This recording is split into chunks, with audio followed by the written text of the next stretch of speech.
Hello नमस्कार दोस्तों। मैं हूं आपका दोस्त राहुल और आप सभी का स्वागत है हमारे यूट्यूब चैनल दैश डी 2.0 पर। दोस्तों आज हम डिस्कस करेंगे 3 फरवरी 2024 के 10 मोस्ट इम्पोर्टेंट करंट अफेयर के क्वेश्चन। तो आप इस पूरे लेक्चर को बहुत ही ध्यान से लास्ट तक जरूर देखिएगा। लास्ट में आपसे एक क्वेश्चन पूछा जाएगा जिसका आंसर आपको कमेंट सेक्शन में ज़रूर देना है। और हाँ दोस्तों, आपके लिए लास्ट में कुछ रिवीजन पॉइंट स्टैटिक जी के रखे जाते हैं। तो ये वीडियो आपके लिए बहुत ज़्यादा इम्पोर्टेंट है, तो लास्ट तक ज़रूर देखिएगा, आपको ज़रूर पसंद आएगी। और ये वीडियो आपको पसंद आती है तब आप चैनल को सब्सक्राइब करके बेल आइकन को ज़रूर प्रेस कर लें। तो चलते हैं दोस्तों, शुरू करते हैं आज का पहला इम्पोर्टेंट क्वेश्चन। आज का हमारा पहला क्वेश्चन है, आपसे पूछा गया है कि भारत ऊर्जा सप्ताह का दूसरा संस्करण किस राज्य में आयोजित किया जाएगा। तो इसका जो राइट आंसर है गोवा में आयोजित किया जाएगा। ऑप्शन नंबर डी इसका राइट आंसर है। आइए दोस्तों आगे बढ़ते हैं, बात करते हैं इसके बारे में।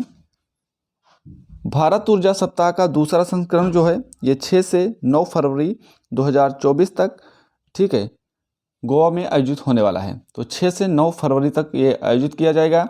और बता दें कि दोस्तों ये जो है भारतीय ऊर्जा सप्ताह भारत सरकार के पेट्रोलियम मंत्री हैं और प्राकृतिक गैस मंत्रालय और भारतीय पेट्रोलियम उद्योग महासंघ के द्वारा ये आयोजित किया जाएगा। और इस कार्यक्रम में जो है ऊर्जा के क्षेत्र में भविष्य पर चर्चा की जाएगी। तो ये इम्पोर्टेंट क्वेश्चन आपके लिए बन जाता है। तो आइए दोस्तों बात करते हैं जो प्रमुख राष्ट्रीय सम्मेलन हुए हैं उनके बारे में एक बार रिवीजन कर लेते हैं। ब्रिक्स इंडिया 20 जो है 2024 आपसे पूछे कहाँ पर हुआ, तो ये हैदराबाद में हुआ। और राष्ट्रीय युवा सम्मेलन 2024 ये नासिक में आयोजित किया गया। विश्व कॉफ़ी सम्मेलन की बात करें 2023 तो ये बेंगलुरु में आयोजित किया गया है। सेमीकॉन इंडिया 2023 ये गांधीनगर गुजरात में आयोजित किया गया। अंतर्राष्ट्रीय एरोस्पेस सम्मेलन 2023 ये ग्वालियर मध्य प्रदेश में आयोजित किया गया है। तो याद रखेंगे दोस्तों। आइए दोस्तों और बात करते हैं। यहाँ पर आपसे पूछे राष्ट्रीय मत्स्य किसान दिवस सम्मेलन तो कहाँ पर आयोजित किया गया, महाबलीपुरम में, याद रखें। और एशिया पेट्रोकेमिकल उद्योग सम्मेलन 2023 ये नई दिल्ली में आयोजित किया गया। वैश्विक बौद्ध शिखर सम्मेलन 2023 ये भी नई दिल्ली में इसका भी आयोजित किया गया नई दिल्ली में। आपसे पूछे 7वां अंतर्राष्ट्रीय धम्म सम्मेलन तो भोपाल मध्य प्रदेश में इसका आयोजन किया गया है। तो ये सभी इंपॉर्टेंट पॉइंट आपके लिए आपकी परीक्षा के लिए काफ़ी ज़्यादा इंपॉर्टेंट है, याद कर लेंगे दोस्तों, एक बार रिविजन जरूर करेंगे इस। आइए दोस्तों बात करते हैं क्वेश्चन नंबर 2 की। लेकिन इससे पहले दोस्तों यदि आपने को वीडियो पसंद आ रही है तो प्लीज़ वीडियो को लाइक ज़रूर करें और चैनल पर नए हैं तो चैनल को सब्सक्राइब करके बेल आइकन को ज़रूर प्रेस कर लें। दोस्तों आइए क्वेश्चन नंबर 2 की बात करते हैं। क्वेश्चन नंबर 2 है, आपसे पूछा गया है कि जो शरद चौहान किस केंद्र शासित प्रदेश के मुख्य सचिव बने हैं। शरद चौहान किस केंद्र शासित प्रदेश के मुख्य सचिव बनाए गए हैं, तो ये बनाए गए हैं पुडुचेरी के। तो ऑप्शन नंबर जो डी है ये आपका राइट आंसर है। पुडुचेरी के शरद चौहान को जो है पुडुचेरी केंद्र शासित प्रदेश का जो है मुख्य सचिव बनाया गया है दोस्तों।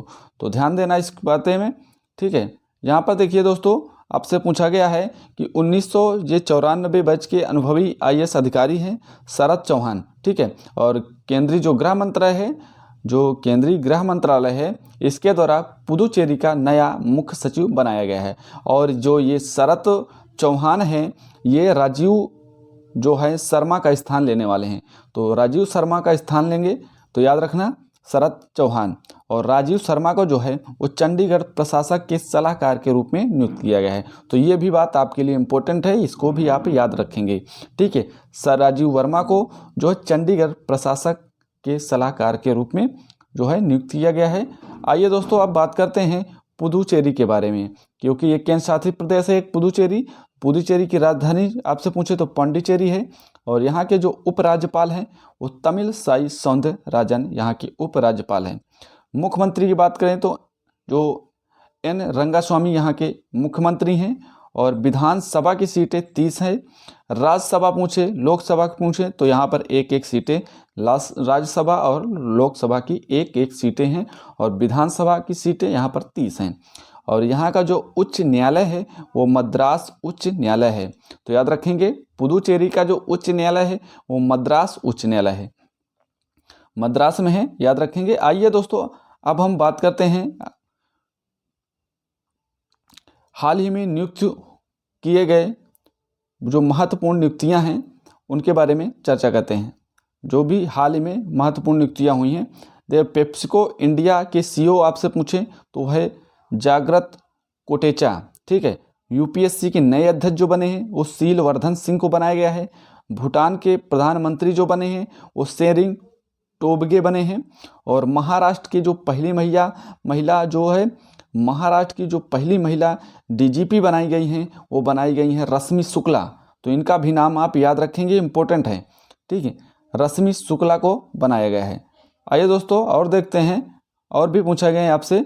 और यहाँ पर देखिए, यूरोपीय निवेश बैंक की अध्यक्ष जो बनी है वो बनी है नादिया कैल्विनो को बनाया गया है। और विदेश मंत्रालय के नए जो प्रवक्ता को बनाए गए हैं वो बनाए गए रणधीर जायसवाल को। WTO में भारत के अगले राजदूत जो होंगे वो होगा सेंथली पांडियन सी। दक्षिणी नौसेना कमान के चीफ ऑफ स्टाफ जो बने हैं, तो चीफ ऑफ स्टाफ जो बने हैं वो बने उपल कुंडू। तो आप ये जो राइट आंसर है, ठीक है, उपल कुंडू। आइए दोस्तों, अब हम बात करते हैं आगे क्वेश्चन नंबर 3 के बारे में बात करते हैं। क्वेश्चन नंबर हमारा 3 है और आपसे पूछा गया है कि किस संगठन ने भारत के मराठा सैन्य परिदृश्य को विश्व विरासत सूची में शामिल करने के लिए नामांकित किया है। तो इसका जो राइट आंसर है ऑप्शन नंबर ए, यूनेस्को द्वारा जो है ये किया गया है। तो यूनेस्को इसका राइट आंसर है, ऑप्शन नंबर ए। आइए वो दोस्तों, अब इसके बारे में हम जानते हैं।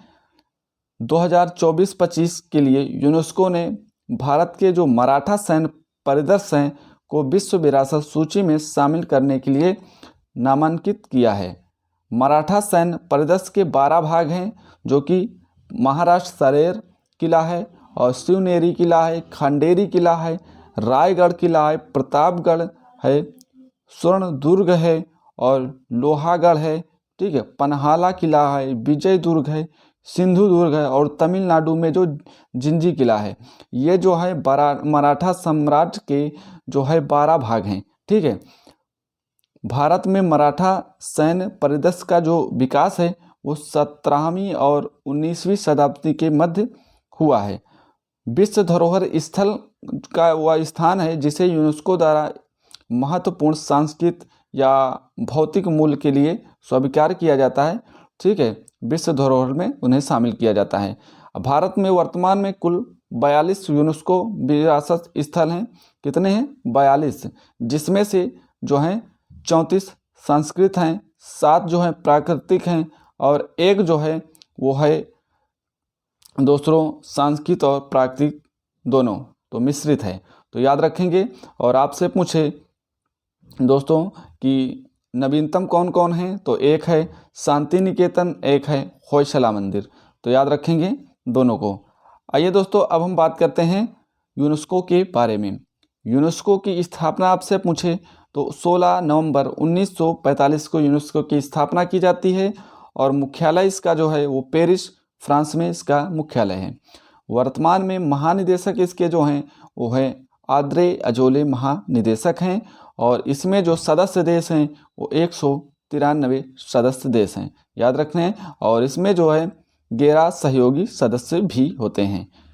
संयुक्त राष्ट्र की एक विशेष ये एजेंसी है, यूएन की एक विशेष एजेंसी है यूनेस्को, तो याद रखेंगे। और इसका जो कार्य होता है शिक्षा, प्राकृतिक, समाज विज्ञान, संस्कृत तथा संचार के माध्यम से अंतर्राष्ट्रीय शांति को बढ़ावा देना इसका जो है कार्य होता है, उद्देश्य होता है, तो याद रखेंगे। आइए दोस्तों, अब हम बात करते हैं क्वेश्चन नंबर 4 के बारे में। आपके लिए इम्पोर्टेंट क्वेश्चन है क्वेश्चन नंबर 4 और आपसे इसमें पूछा गया है दोस्तों कि TRAI के अध्यक्ष कौन बने हैं। तो TRAI के जो अध्यक्ष बने हैं वो बने हैं अनिल लाहोटी, ठीक है। ऑप्शन नंबर डी इसका राइट आंसर है। यहाँ पर देख पा रहे हैं अनिल लाहोटी को, तो अनिल लाहोटी है जो हैं वो TRAI के नए जो है अध्यक्ष बने हैं। अनिल लाहोटी जो है भारतीय दूरसंचार नियामक प्राधिकरण से बोलते हैं TRAI की अध्यक्ष पद पर नियुक्त किए गए हैं। और ये जो हैं ये PD वाघेला का स्थान लेने वाले हैं। तो PD वाघेला के स्थान पर जो है अनिल कुमार लाहोटी को इस पद पर नियुक्त किया गया है। और इनकी जो नियुक्ति होगी वो 3 साल की अवधि के लिए होगी या फिर 65 वर्ष की आयु तक पहुंचने तक तो इनको इस पद पर रहने की मंजूरी दी गई है। आइए दोस्तों बात करते हैं भारतीय दूरसंचार विनायक प्राधिकरण जिसे बोलते हैं TRAI, telecom regulatory authority of India. तो याद रखेंगे TRAI, telecom regulatory authority of India. या भारत में दूरसंचार का एक नियामक है जिसकी स्थापना 20 जनवरी 1997 में की जाती है और मुख्यालय इसका जो है वो है नई दिल्ली में। तो TRAI का मुख्यालय नई दिल्ली में है, स्थापना 1997 में की जाती है। आइए दोस्तों बात करते हैं क्वेश्चन नंबर 5 की। क्वेश्चन नंबर 5 है कि पार्वतीय काली सिंध चंबल लिंक परियोजना। याद रखेंगे पार्वती काली सिंध चंबल लिंक परियोजना के लिए किसके बीच समझौता हुआ है। तो ये जो समझौता हुआ है मध्य प्रदेश सरकार द्वारा, राज्य सरकार द्वारा राजस्थान और केंद्र सरकार द्वारा ये जो है समझौता हुआ है। तो मध्य प्रदेश, राजस्थान, केंद्र सरकार द्वारा इसमें समझौता किया गया है। तो इसका जो राइट आंसर है ऑप्शन नंबर D इसका राइट आंसर है। ठीक है, याद रखेंगे दोस्तों जो यह पार्वती काली सिंध चंबल परियोजना है ये जो है राजस्थान, मध्य प्रदेश और केंद्र सरकार के बीच ये त्रिपक्षीय समझौता पर हस्ताक्षर किए गए हैं। तो याद रखें। और इस समझौते में केंद्रीय जो जल मंत्री हैं गजेंद्र सिंह शेखावत और राजस्थान के जो CM हैं भजन लाल शर्मा और जो मध्य प्रदेश के CM हैं मध्य प्रदेश के वो हैं मोहन यादव, इनकी उपस्थिति में ये जो है समझौता हुआ है। और इस परियोजना में 2 ही राज्यों में औद्योगिक निवेश है, पर्यटन है और शैक्षणिक संस्थान हैं, इनको बढ़ावा देने के लिए ये काम किया गया है। अब आइए दोस्तों बात करते हैं इम्पोर्टेंट कुछ पॉइंट की।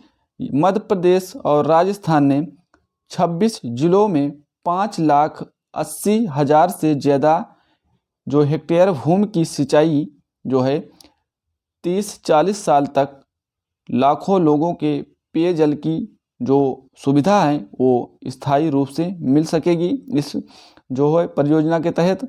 और इसमें जो है जो खर्च होने वाली जो राशि है वो 90% केंद्र सरकार इसमें इन्वेस्ट करेगी और 10% राज्य सरकार इसमें इन्वेस्ट करने वाली है।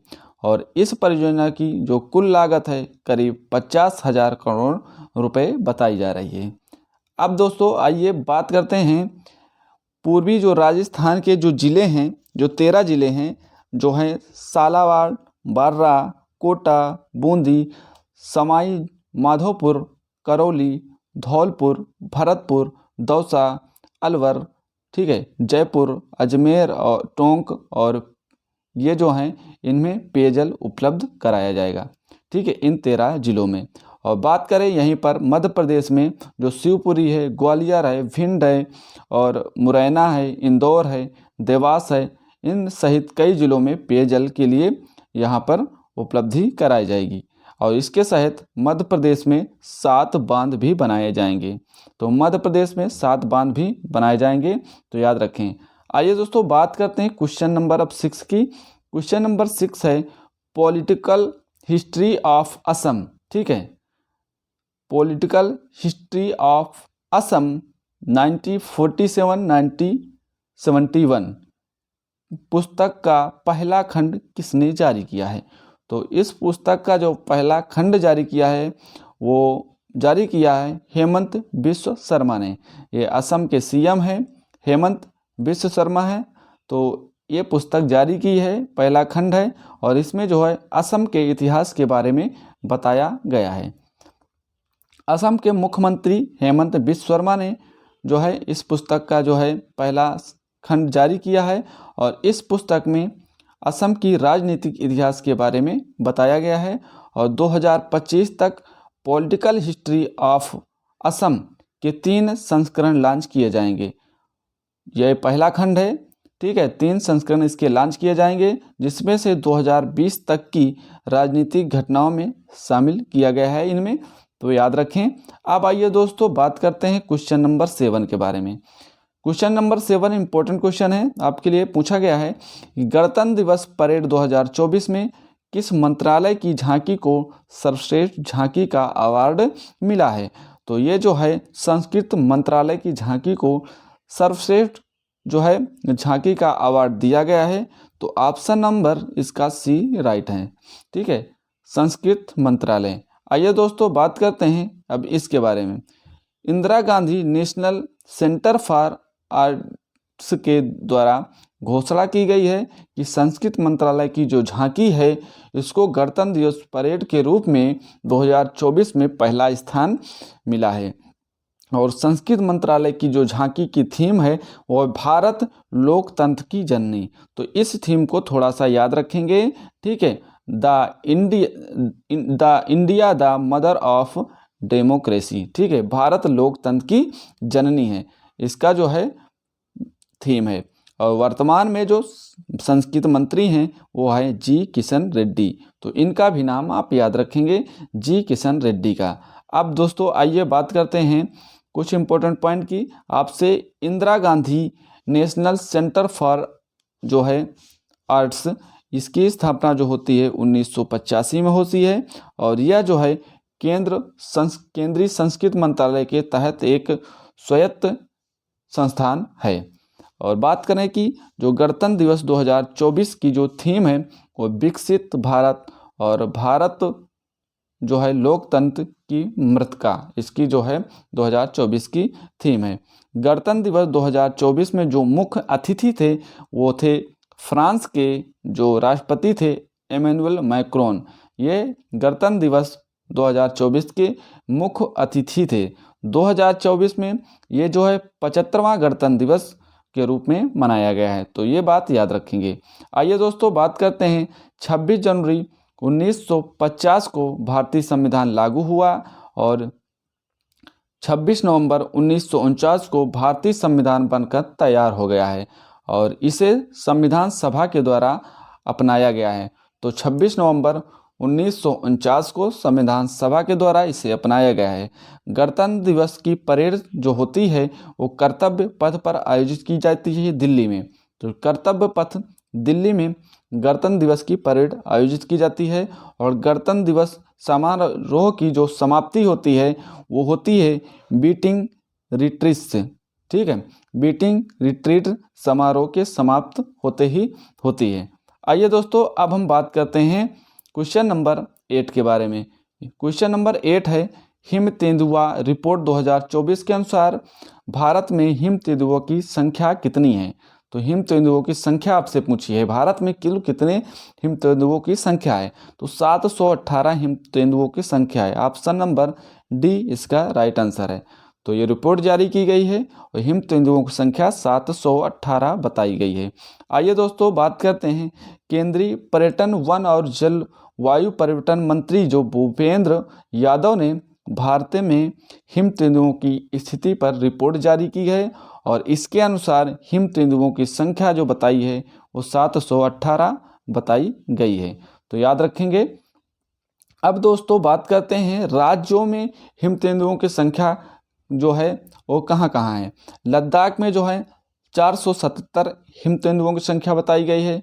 उत्तराखंड में 124 हिम तेंदुओं की संख्या बताई गई है। हिमाचल प्रदेश में 51 हिम तेंदुए हैं और अरुणाचल प्रदेश में 36, ठीक है, और सिक्किम में 21 और जम्मू कश्मीर में 9। कुल जो है 718 हिम तेंदुओं की जो रिपोर्ट जारी हुई है, तो 718 हिम तेंदुओं की संख्या बताई गई है। आइए दोस्तों बात करते हैं भारत में हिम तेंदुए कहाँ कहाँ पाए जाते हैं, ठीक है। हेमिस जो है राष्ट्रीय उद्यान लद्दाख में पाए जाते हैं। जो ग्रेट हिमालय नेशनल पार्क है हिमाचल प्रदेश में, वहाँ पाए जाते हैं। गंगोत्री राष्ट्रीय उद्यान में पाए जाते हैं जो कि उत्तराखंड में है। कंचनजंगा राष्ट्रीय उद्यान जो कि सिक्किम में है, यहाँ पर पाए जाते हैं। और हिम तेंदुए जो राज पशु हैं आपसे पूछे, हिम तेंदुआ जो राज पशु है वो है लद्दाख का और हिमाचल प्रदेश का राज पशु भी है हिम तेंदुआ। तो ये भी बात आप याद करेंगे, ठीक, याद करके रखेंगे। और चीन में जो पूछे कि हिम तेंदुओं की संख्या सबसे अधिक पाई जाती है, तो कहाँ पर पाई जाती है? चीन में हिम तेंदुओं की संख्या सर्वाधिक पाई जाती है। आइए दोस्तों, अब हम बात करते हैं यहाँ पर बाघों की संख्या के बारे में। तो बाघों की संख्या में आपसे 5 टॉप राज्य लेकर आया हूँ, जिसमें से मध्य प्रदेश में सबसे अधिक बाघ हैं, 785 बाघ। फिर उसके बाद कर्नाटक में, उत्तराखंड में, महाराष्ट्र में और तमिलनाडु में, ये वहाँ पर बाघों की संख्या बताई गई है। ठीक है, आइए दोस्तों बात करते हैं रिपोर्ट और रैंकिंग के बारे में। आपसे पूछे ग्लोबल फायर पावर के अनुसार विश्व की सबसे शक्तिशाली सैन्य शक्ति यूएसए की है और भारत का स्थान इसमें चौथा स्थान है। आपसे पूछे पावर फायर इंडेक्स में भारत के स्थान चौथा है और जो पहले नंबर पर है वो है यूएसए। जो स्वच्छ सर्वेक्षण 2023 के अनुसार इंदौर जो है और सूरत ये स्वच्छ के स्थान पर पहले स्थान पर हैं। ठीक है, स्वच्छता के मामले में तो ये स्वच्छ शहर हैं, जिसमें इंदौर और सूरत पहले स्थान पर आए हैं। अगर आपसे पूछे भारत जो है हांगकांग को पीछे छोड़कर दुनिया का चौथा सबसे बड़ा कौन शेयर मार्केट बन गया है, तो भारत जो है चौथा सबसे बड़ा शेयर मार्केट बन गया है। तो भारत चौथे स्थान पर है शेयर मार्केट के स्थान पर, जिन्होंने हांगकांग को पीछे छोड़ा है। स्टेट जो है स्टार्टअप रैंकिंग 2023 में गुजरात जो है, केरल, कर्नाटक पहले स्थान पर है। तो कौन? गुजरात, केरल, कर्नाटक जो स्टेट स्टार्टअप रैंकिंग में पहले स्थान पर हैं। तो गुजरात, केरल, कर्नाटक हैं, याद रखेंगे। आइए दोस्तों बात करते हैं, यहाँ पर पूछा गया है भारत में महिलाओं के लिए सर्वोत्तम शहर जो है कौन सा पहले स्थान पर है, तो चेन्नई पहले स्थान पर है। ठीक है, ब्लूमबर्ग बिलियनियर इंडेक्स के अनुसार भारत के सबसे अमीर जो है कारोबारी आपसे पूछे तो वो है गौतम अडानी एशिया के सबसे अमीर आदमी हैं। एनसीआरबी के अनुसार जो है खाद्य पदार्थों में मिलावट के मामले में जो है हैदराबाद सबसे आगे है। तो खाद्य पदार्थों की जो मिलावट के मामले में हैदराबाद आपसे पूछे सबसे आगे है, तो हैदराबाद सबसे आगे है।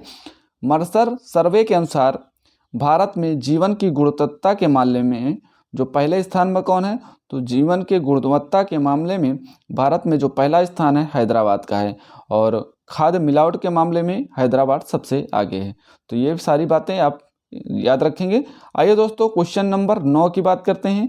क्वेश्चन नंबर 9 है, ठीक है, अजाली असोमानी किस देश के राष्ट्रपति बने हैं? तो अजाली असोमानी जो है वो कोमोरोस के राष्ट्रपति बने हैं। ऑप्शन नंबर जो इसका सी है ये राइट आंसर है। यहाँ पर देख पा रहे हैं अजाली असोमाली को, तो ये कहाँ के जो हैं राष्ट्रपति हैं? कोमोरोस के। तो याद रखें ऑप्शन नंबर सी इसका राइट आंसर है। अजाली असोमानी जो है वो 63% वोट हासिल करके चौथी बार यहाँ के राष्ट्रपति बन चुके हैं। और विपक्षी ने मतदान की जो बहिष्कृत करते हुए इसे जो है कपटपूर्ण बताया है। ठीक है, इसे क्या बताया है? कपटपूर्ण बताया है। और अजौली जो असीमानी हैं ये 1999 से सत्ता संभाल रहे हैं। तो ये सारी बातें याद रखना। आइए दोस्तों कोसोरोम के बारे में जानते हैं। कोसोरोम जो है एक अफ्रीकी महाद्वीप में स्थित देश है। तो किस देश में स्थित है? अफ्रीका महाद्वीप में ये स्थित देश है। और महाद्वीप का जो क्षेत्रफल की दृष्टि से ये है तीसरा सबसे छोटा देश है। तो इस महादेश का तीसरा सबसे छोटा देश है। राजधानी है मोरोनी और मुद्रा जो है यहाँ की फ्रैंक यहाँ की मुद्रा है। अब आइए दोस्तों बात करते हैं हाल ही में नियुक्त की गई अंतर्राष्ट्रीय जो नियुक्तियां हैं, हाल ही में की गई अंतर्राष्ट्रीय नियुक्तियों के बारे में एक बार चर्चा करते हैं। अगर आपसे पूछे कि बताइए ग्वाटेमाला के राष्ट्रपति कौन हैं, तो वो है बर्नार्डो एरेवलो। ठीक है, आपसे पूछे ताइवान के राष्ट्रपति तो ये हैं लाई चिंगते। बांग्लादेश के प्रधानमंत्री ये शेख हसीना है। ठीक है, और आपसे पूछे कि बताइए कांगो के राष्ट्रपति कौन बने हैं, तो बने फिलिक्स त्शेसिकेदी। ठीक है, और भूटान के नए प्रधानमंत्री जो बने हैं वो शेरिंग टोबगे बने हैं। कौन बने हैं? शेरिंग टोब्गे बने हैं, जो कि भूटान के नए प्रधानमंत्री बने हैं, शेरिंग टोब्गे। आगे बढ़िए दोस्तों, यहाँ पर आपसे पूछा गया है कि कुवैत के अमीर कौन हैं। तो कुवैत के अमीर आपसे पूछे तो शेख मिसाल अल अहमद अल जबर अल सबा, ठीक है, याद रखेंगे। मिस्र के राष्ट्रपति आपसे पूछे तो अब्देल फतेह अल सीसी हैं। मेडागास्कर के राष्ट्रपति पूछे तो एंड्री राजो एलिना हैं। और अर्जेंटीना के राष्ट्रपति आपसे पूछे तो जेवियर माइली। तो हाल ही में सभी ये की गई अंतर्राष्ट्रीय नियुक्तियां हैं। अब आइए दोस्तों बात करते हैं क्वेश्चन नंबर 10 के बारे में। आज का हमारा लास्ट क्वेश्चन है और पूछा गया है कि चंडीगढ़ विश्वविद्यालय के कुलपति सतनाम सिंह सिद्धू को किस सदन के लिए मनोनीत किया गया है।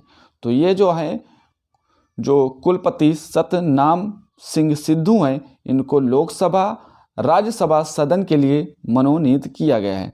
तो ऑप्शन नंबर जो इसका सी है, राइट आंसर है ऑप्शन नंबर सी, ए और बी दोनों। अब आइए दोस्तों इनके बारे में हम बात करते हैं।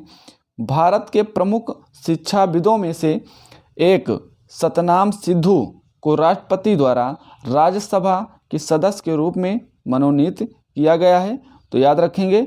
और दोस्तों यहाँ पर आपसे पूछे कि 2001 में मोहाली जो है लडारा में चंडीगढ़ ग्रुप ऑफ कॉलेज की नींव रखी थी।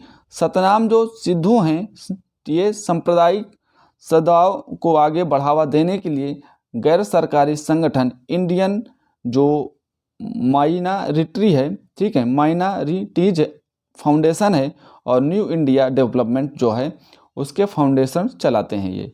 तो दोनों के फाउंडेशन यही चलाते हैं, तो याद रखें, ठीक है। अब राज्यसभा के बारे में आइए बात करते हैं। राज्यसभा की जो अनुच्छेद है वो अनुच्छेद जो है कौन सा है? 80 है राज्यसभा का अनुच्छेद। और राज्यसभा के सदस्यों के रूप में अधिकतम जो संख्या है वो 250 हो सकती है, परंतु वर्तमान में 245 है। तो राज्यसभा की जो अधिकतम संख्या हो सकती है वो 250 हो सकती है। 12 सदस्यों को राष्ट्रपति द्वारा मनोनीत किया जाता है, जिसमें से साहित्यिक, कला और विज्ञान और सामाजिक विज्ञान क्षेत्र से संबंधित होते हैं, ठीक है। राज्यसभा में SC और ST के लिए कोई भी सीट आरक्षित नहीं है। और राज्यसभा एक स्थायी सदन है जिसका विघटन कभी नहीं होता, ठीक है, तो याद रखेंगे दोस्तों, राज्यसभा का विघटन कभी नहीं होता। राज्यसभा के 1/3 सदस्य हर दूसरे वर्ष सेवानिवृत्त हो जाते हैं। और राज्यसभा के जो सभापति हैं वो उपराष्ट्रपति जगदीश धनखड़, तो जो सभापति होते हैं राज्यसभा के वो उपराष्ट्रपति होते हैं। वर्तमान में राज्यसभा के उपसभापति जो हैं वो हरिवंश नारायण सिंह हैं, हरिवंश नारायण सिंह हैं, ठीक है, उपसभापति। आइए दोस्तों कल की क्लास का रिवीजन करते हैं। आपसे पूछा गया था कल के क्लास में कि CM योगी के द्वारा परीक्षा पर चर्चा कार्यक्रम का कौन सा संस्करण आयोजित किया गया। तो वो 7वां संस्करण आयोजित किया गया। पूर्वोत्तर भारत का पहला प्राकृतिक चिकित्सा अस्पताल किस राज्य में शुरू किया गया। तो असम राज्य में शुरू किया गया। पश्चिम अफ्रीकी गुट जो इकोवास से किन देशों को निलंबित कर दिया गया है। तो 3 देशों को, एक था नाइजर, माली और बुर्किना फासो, ठीक है। सांभर महोत्सव 2024 का आयोजन किस राज्य में किया गया है। तो ये किया गया था राजस्थान में। नेक्स्ट क्वेश्चन, जो महदा कैहाना 2 और हत्फ 1 उपग्रह को किस देश ने लॉन्च किया है। तो ये लॉन्च किया है ईरान ने, ठीक। FIH हॉकी 5S यहाँ पे होगा 5S महिला विश्व कप का खिताब किसने जीता है। तो नीदरलैंड ने जीता है। सैन्य अभ्यास सदा तानसिक का आयोजन भारत और किस देश के बीच शुरू हुआ। तो ये शुरू हुआ है सऊदी अरब के बीच। अब आइए दोस्तों बात करते हैं 69 फिल्म फेयर अवार्ड 2024 में बेस्ट फिल्म का अवार्ड किसे दिया गया है। तो ये दिया गया 12th फेल को। नेक्स्ट था किस राज्य में समलेई मंदिर परियोजना का उद्घाटन किया गया। तो ये उड़ीसा में किया गया। और भारत का पहला अनुसंधान आधारित IIT उपग्रह परिसर कहाँ स्थापित किया जाएगा। तो ये उज्जैन में किया जाएगा। तो ये था दोस्तों कल की क्लास का रिवीजन। अब आइए दोस्तों स्टैटिक जीके का रिवीजन करते हैं। आपसे पूछा गया है महात्मा गांधी के राजनीतिक गुरु कौन थे। तो ये थे गोपाल कृष्ण गोखले थे, किस एक्ट को बिना अपील, बिना वकील, बिना दलील का कानून कहते हैं? तो रॉलेट एक्ट को कहते हैं। सबसे कम उम्र में फांसी की सजा पाने वाले क्रांतिकारी कौन थे? तो खुदीराम बोस थे। संविधान के किस अनुच्छेद के अंतर्गत राष्ट्रपति को हटाया जाता है? तो अनुच्छेद 61 के अंतर्गत महाभियोग की प्रक्रिया द्वारा। याद रखें, भारत की सबसे बड़ी झील कौन सी है? तो है चिल्का झील, जो कि उड़ीसा राज्य में है। कांग्रेस के प्रथम मुस्लिम अध्यक्ष पूछे आपसे तो ये बदरुद्दीन तैयब हैं। लंपट मूर्ख किसे कहा जाता है? तो लंपट मूर्ख जहांदार शाह को कहा जाता है। गदर पार्टी की स्थापना किसने की? तो लाला हरदयाल ने की। फॉरवर्ड ब्लॉक के संस्थापक कौन थे? तो सुभाष चंद्र बोस थे फॉरवर्ड ब्लॉक के संस्थापक।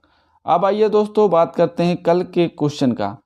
कल का हमारा क्वेश्चन था, आपसे पूछा गया था किसे हाल ही में MS स्वामीनाथन पुरस्कार से सम्मानित किया गया था? तो इसका जो राइट आंसर था BR Kamboj. Option number C इसका राइट आंसर था। तो याद रखें, BR कंबोज को MS स्वामीनाथन पुरस्कार से सम्मानित किया गया था। आज का हमारा प्रश्न है, आपसे पूछा गया इसमें, किस देश ने हिम तेंदुओं को राष्ट्रीय प्रतीक घोषित किया है? तो किस देश ने हिम तेंदुओं को राष्ट्रीय प्रतीक घोषित किया है?